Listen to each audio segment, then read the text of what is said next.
around your tracheostomy today, and if it's the first time or if they've never had this done before, I'll say,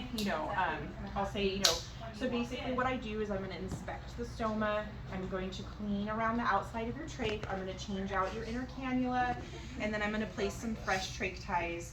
And then I just kind of let them know what I'm going to do, just so they don't feel like, I'm just walking in and just, doing stuff without talking to them. So then what I do is I say, okay, I'm going to go ahead and take this gauze off. So I very, very gently just kind of pull the gauze out, and I inspect their stoma. So I keep like a pen light on me. I've seen other RTs use their phone light, but I'm the type of person who would drop my phone on the patient, so I don't do that. So I have like a little pen light. And I'll actually like look and I inspect the stoma, because you need to chart that. So every time you do trach care, you have to say what's going on with the stoma. So sometimes, if it's red, or if there's like, it's a little bit inflamed, or if there's like discharge coming out of it. A lot of my home care patients, they do have a little bit of breakdown under the plate. So I always make sure that I acknowledge that and say, okay, like this is what I kind of did to try and negate any further damage. And then, I look to see what color. There's usually like a crusty drainage that's going to be around here, so I always notate like what color. Like, okay, it's draining a little bit of green stuff. Okay, so once I've looked at my trach and I'm like kind of see what's going on, okay, and then I look at my I look at these. So your hospital is going to have a policy. They're either going to change these every shift, or with my home care patients, we change them when they're dirty. And the reason why we do that is because they only get so many from the home care company. They only get like a set amount every month, and that's it. So I'm a little more sparing with changing these out. Some patients wait for me to show up to change it out, which I don't love that, but I can't force them to do trach care when I'm not there. So, all right, so I inspect, okay, everything looks good, okay, everything's great. So then I'm gonna go ahead and start with my kit. So a standard kit is gonna look like this. So we start sterile. I always say we play sterile. So and it also is going to come with a little sterile seal. Like it looks like this, and it's waterproof and it's sterile. So it's always like in the top right here. So what I do is I take out my sterile field and I lay it out, and then I take this and I just flip it. So all my stuff is staying sterile, right? Now there'll always be a pair of sterile gloves in here as well. So I usually kind of get all my stuff set up first before I start touching all my sterile things, and then I go in and I put on my sterile gloves. But once again, you start sterile, but you're not going to stay sterile. So you pretend like you're going to, you be as sterile as you can, but really it's a clean procedure, not a sterile procedure. So I'm just going to pretend with my hydrogen peroxide.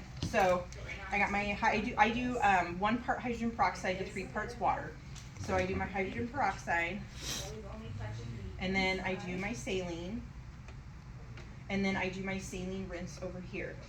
Now a lot of my home care patients don't have disposable inner cannulas, they have reusable ones, just like this guy does. So I'm going to emulate both situations for you guys.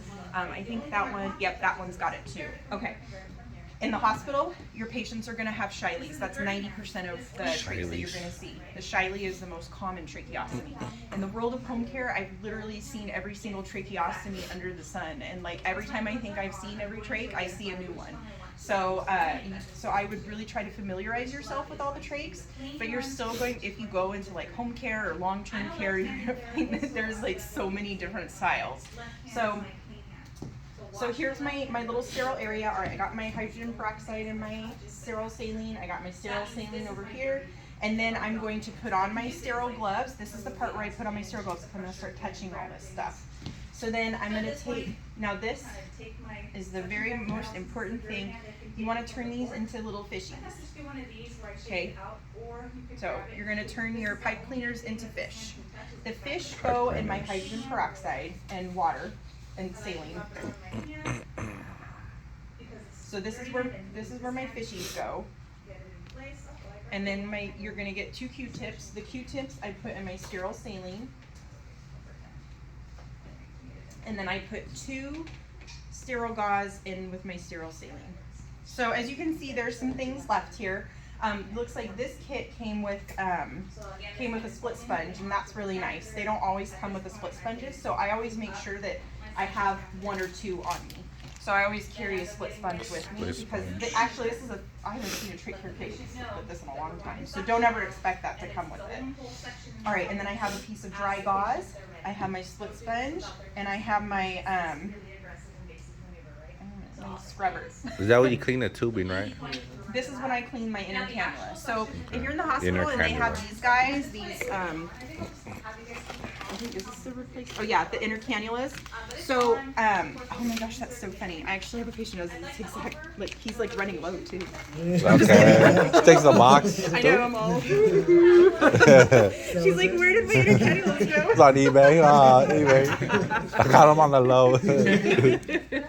So, in the hospital, you guys, you're gonna see the Shiley's, the disposable inner cannulas. So those, you actually put your fingers on the side, and no, that doesn't. I wish we had one I could show you guys. It opens. I want to show you guys the disposable ones. More pauses. You can change out every time you do your trach care. I love these. I actually don't like the reusable ones. I think that they're not as, I don't like how unsterile they are. But so with the disposable inner cannula, this is how you take it out. So you see how it's got those little squishy things on the side, the little tabs. Okay, you push on the tabs and then you pull it out. And then when you put it in, you're gonna put it in sideways until you hit resistance, and then you're gonna twist and lock it in. Okay, and then I usually just kind of like will twist it to the side a little bit just to make sure that I got it in, because that's important.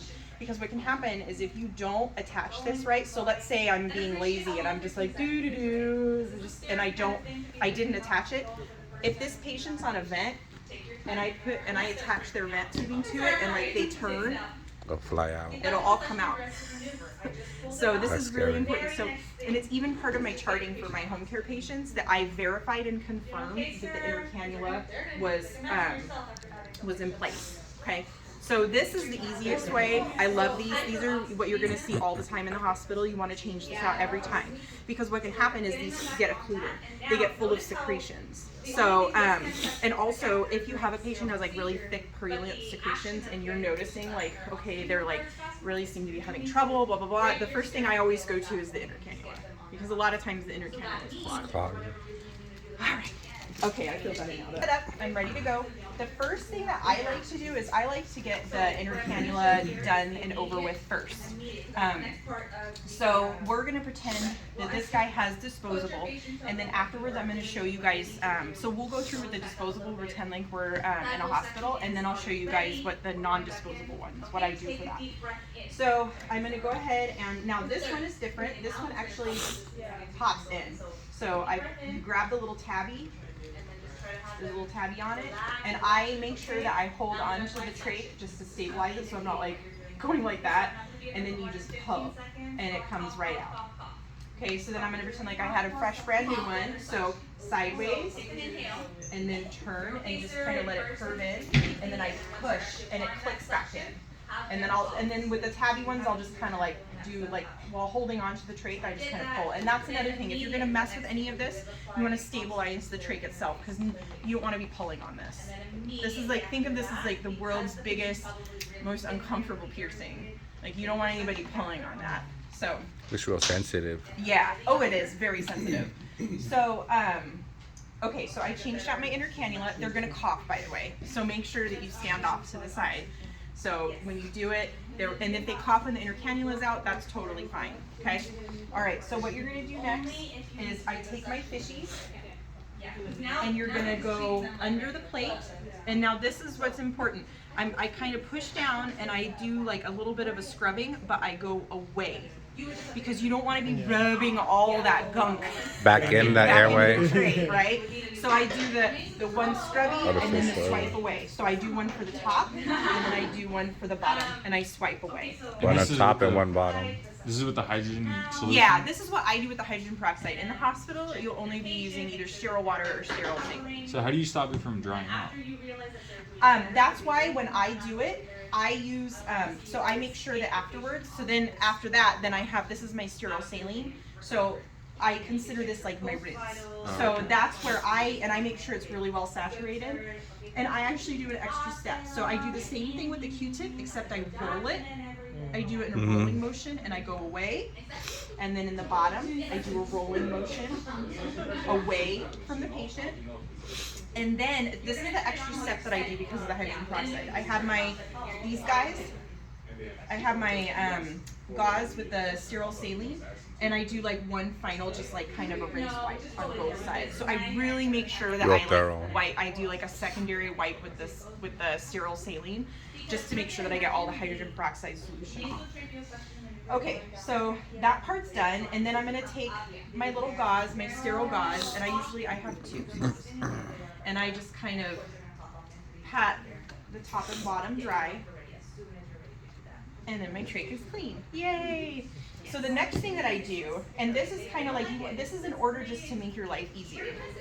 So I'm actually just going to reuse this one, and then you guys can get this one set up. Sometimes you have to trim these to make sure that they fit around the patient's neck. A lot of times they make them longer than necessary. That way, if it's too big, then you just have to trim it. But you never, like I've never come across trach ties that are too small, so they've always been too big. So I'm just going to take these off. And I'm going to say, okay, I'm going to go ahead and just change out your trach ties. Woo. And the reason why I do the trach ties before I do this is because I leave it just a little bit loose so I can easily fit the gauze underneath it. So now, this is the next thing. Oh, sorry. Now, when you're changing the trach ties, and you will figure out your own system and do it however you want, but I'm going to tell you this, and if you're ever doing this in the hospital, and I'm going to come breaking through the wall like the Kool-Aid man and like yell at you all. Oh yeah. Do not ever, when your trach is unsecured, do not ever take your hand off of the trach. Keep it. Ever. Even if they cough, even if it feels like you're holding on to a bucking bronco, that you hold on to that trach. Do not let it go. Because if you take your hand off of it, shoots and out. then they cough, it's just going to go boo across the room. Okay? So when this comes off, if there's one thing, I know you guys are getting a whole lot of information today, but if you can take away one thing, is if the trach is unsecured, do not ever let go of it. Ever. Even if the patient's like barely coughs and just kind of lays there, the minute you take this off and the trach is unsecured, I swear Murphy's Law is going to come crashing through the ceiling and they're going to cough just out of nowhere and it's going to fly across the room. So that's the best, like biggest thing that I want you guys to take away is never ever like what I'm doing right now. Have you seen that happen before? Oh yeah, and actually my home care patient, I have one. I chat with them a lot, and we were talking, and I said, "Hey, have you ever had your?" I said, "Hey, just so you know, you're never supposed to, when you're changing your trach ties, don't ever let go of that." And yeah, I know. And I said, "Have you ever accidentally, And he said, I guess one time he was doing it, and he was like walking around with it just off, and he started coughing, and it just went on the floor.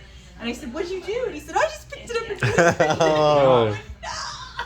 You rinsed it a little bit. Oh, it's horrible. So. But yeah, it has happened. That's crazy.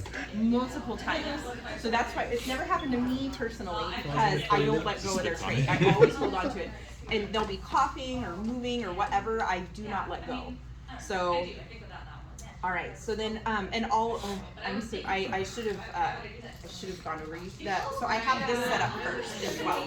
So, or even if you're done and then you set this up, so you have it ready to go before you take the ties off.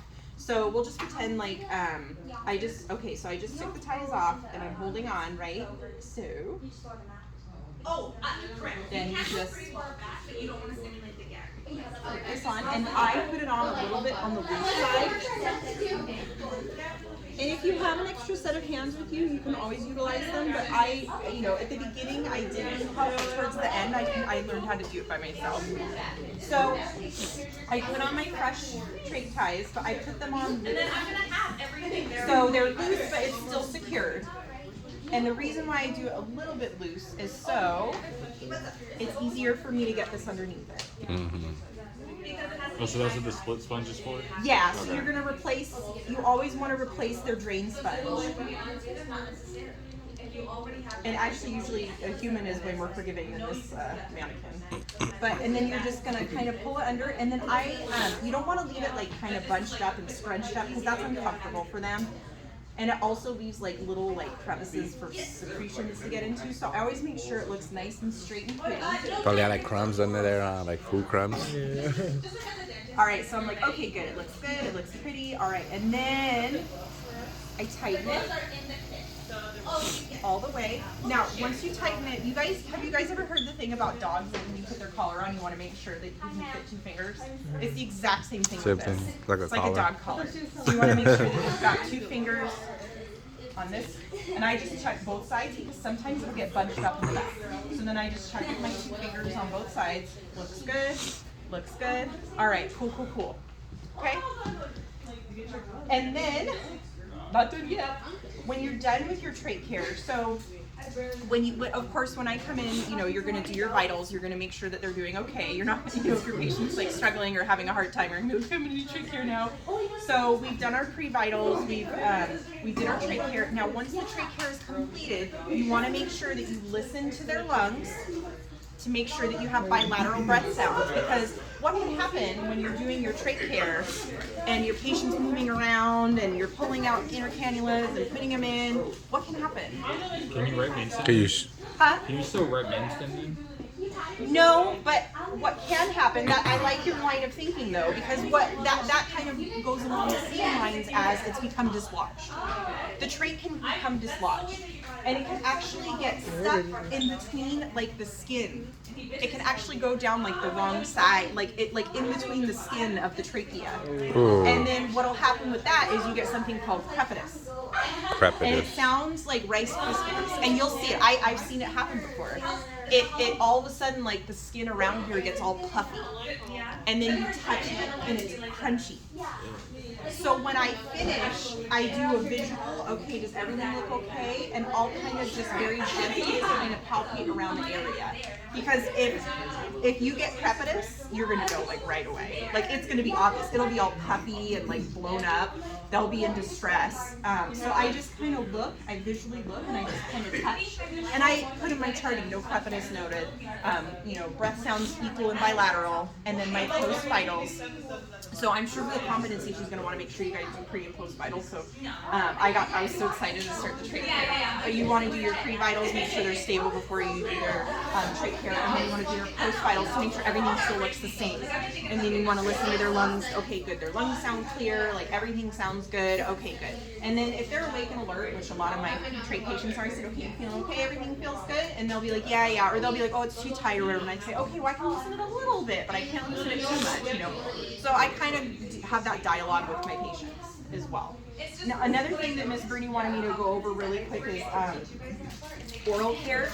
I don't do this with my patients because they brush their own teeth and all that, but in the hospital, when your patient is on a ventilator, this is something that is really important to do because it helps to reduce ventilator-acquired pneumonia, or VAPS, which is like a 4-letter word in the hospital. VAPS. So this is always something that you want to do with your trach patients. So this is just like a little mouth swab, and like I would just use, they have like a lot of like oral like rinses and stuff like that you can use in the hospitals, but I'll just kind of do like a little, I suction and with my yonker into the back of their throat, and then I just kind of scrub and clean, kind of like brushing their teeth, and then I yonker them out again. The reason why I do this is because up in their upper airway, like things just, gunk builds up and it starts to go into the back of the throat. So you want to kind of try and catch that before it seeps around the cuff and into the lungs. Make sense? Yeah. All right. Last thing, and then we can play, is the passing mirror valve. I freaking love this thing. I love this thing. And I can't tell you how many patients' homes I've gone to where this is just like in a drawer. And they're awake and alert, and they're trying to talk. They're like putting their finger over their trach, and they're like, "Oh, anyway." And I'm like, "No, you guys! Like, what are you doing? Like, you don't need to be touching this." So what I do is I have to educate them on it. So the number one thing that you want to know about the passing mirror valve, the number one thing, just like brand this in your brains. Never use this with an inflated cuff, ever. Ever. Why, class? Just suffocate them. Make them choke. Yeah. Kill them. So that is so important. So important. So you always want to make sure that your cuff is deflated. What if they do it themselves? Like, Then I tell them that. If they're going to do it on their own, I'll actually bring another family member in. So I'll bring a family member in and say, and I'll train them on it as well. Because I want to make sure that there's another person in the household who understands it. But in the hospital setting, You guys can do it on your own, and then you can like leave them as long as you, but just make sure you let the nurse know, like, hey, I got them on the passenger valve, so the nurse doesn't like come in and go, oh, their cuffs deflated. Oh, let me help RT Heather out. Because that. So these happen. RTs, So you want to make sure if you do this, you want to make sure you just communicate with your nurse and make sure that they know. So all you do is you just make sure that your patient's stable, you know, make sure that their vitals, everything looks good, they're awake, they're alert, they're sitting up.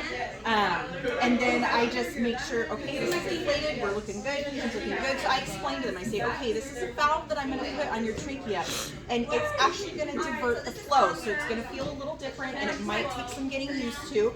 But once I put this on, I would like you to try and say a few words. And then I just say, okay, I'm going to put the valve on. So I really walk them through, because the first time it's weird because it's redirecting their flow again.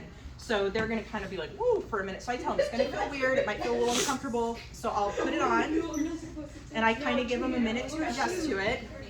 And then I say, okay, say hi. And then hey.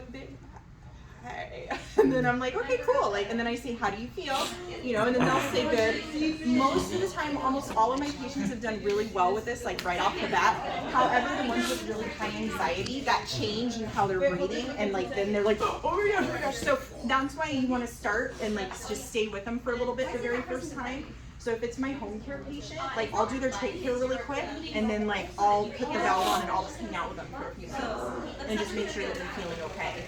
That's the same thing with your patient. The first time you put them on it, you want to talk to them and you want to watch them. And you want to watch their vitals, make sure everything looks good, everything is going happy. I usually keep my very first trial short, like 15 to 20 minutes. But then if they do really good, then the next one, I'll let them go a little longer, like an hour. And then the next one longer and longer and longer. Usually you don't want to keep them on any longer than like 6 hours. But my home care patients do pretty much whatever they want when I'm not there. So, you know, I think they wear them for a lot longer. Now, for cleaning these, it is important to clean these. So, and I tell my patients they can actually use like a little bit of like Dawn dish soap or something, but in the hospital, I just will kind of like get a little tray, like a little trach care tray, and I'll just use some sterile saline and I'll just kind of like rinse it out, and then I pat it dry with a sterile gauze, and then I just put it back in here and let it air dry. Okay, because these can get dirty, they can get secretions on them, they can get crusty, and then the valve can get. So I do kind of try and keep an eye on that. For my home care patients, I teach them how to do it, and I actually have a paper that I give them that tells them how to care for their passenger valve, and then I tell them how many times they need to clean it, how it needs to look, that kind of thing. So, but I love the passenger valve. And actually, I have a super cool story with that. So we had a patient who came home, and I'm not sure. Okay, good. Take 3. And they came home trached on a cool aerosol. Really, just they were like, yeah, this patient's going to be trached long term. They're not doing, super awesome. And the family had actually kind of busted them out of the long term acute care, and they said we can take care of this person at home. Well, of course, as soon as they got home, they panicked and they're like, oh my gosh, we need help. And so I actually went out there the same day they came home, which we don't normally do that, but it just worked out, and I could tell their family was freaking out. So I went there and I looked at him, and he was like he was cussing at everybody. He was like so angry, and I'm like, whoa. So I was like, okay, if you're that mad, then I think you're doing okay, like as far as your breathing, So I didn't do it right then and there because there was just too much going on. But within a week, I had the patient on a passing air valve. And then within another week after that, we capped his trach. And then within like 3 weeks after that, I think, because there was an infection that we had to work on, I decannulated them. And like the family still texts me like pictures and stuff. Like, oh my gosh, look at it, we're doing, look at how good Dad's doing. Like, so, go like the passing mirror valve is a really good way. It's like a really good next step to decannulating your patient. Because if you can decannulate your patient, you want to do it. So, this patient, they said, oh, he's going to be like this forever. And definitely not. Like, I took one look and I said, oh, no. If he's yelling and cussing at people, then, it's a good sign. I think, so we tried. And so he would actually do 6-hour trials daily on passing air valve. And when his pulmonologist called, because I did a teleconference with him, and he looked at him and he started talking to his pulmonologist was like, oh my gosh, like, this is incredible. And I said, hey, can we decannulate him? And then I told him, I said, he's doing 6-hour trials at a time, with breaks in between. I said, he's doing really well. I said, I feel like he's awake and alert enough to protect his airway. And the pulmonologist was like, yes, please, let's do it. So we actually were able to use that as a stepping stone because then the next step was to cap it completely. And then after we capped it, and he did really well, then we just pulled out the whole thing. And that's, Nice. It's been 4 months since I pulled out the trachea. So, yeah. So not only is it a way for them to talk, if there's a chance or if there's a possibility for us to decannulate them, we can use that as a stepping stone. That's why I love this so much. You know, and it's fun to watch their face when they haven't spoken in such a long time. To watch them like, oh my gosh, like I can talk, like, you know, and I hate it when I see them because that's so unsanitary. That's just like begging for an infection. A lot of them will like cover it with their finger. And if you see them doing that and talking, be like, okay, we need to get you a valve. Because that's just not, you know, they obviously want to talk. They're obviously with it enough to have figured out how to, you know, block their trach and redivert their flow. So, I mean, hello, this is just a, you know, kind of a no-brainer. All right, so we did the passing valve. Oh, and then one more thing. So with my reusable inner cannulas, you guys, and this is another different tray. This is actually the one that my patient has. So this one you actually turn. You're gonna turn it. You're gonna turn it to the left. Not bad, son. Okay. So and then you're gonna pull it out. I got it. So what I do is he has a couple of backups. So when I'm there, I clean all of his backups. And then when I show up, I have a little cup of clean ones ready to go. So I pull out his old used one. I grab one of his fresh clean ones and I put it in. And then I take this over to my hydrogen peroxide and normal saline solution and I drop it in. And I let it sit there. Usually his are like completely full, so like when I clean it, it's like a worm coming out. So so we'll just pretend like I've already put the fresh one back in. So then you're gonna take this and you're gonna use this to scrub. So I actually really rely on this for this particular person because it's like full. So when I go like this, it just goes like a worm.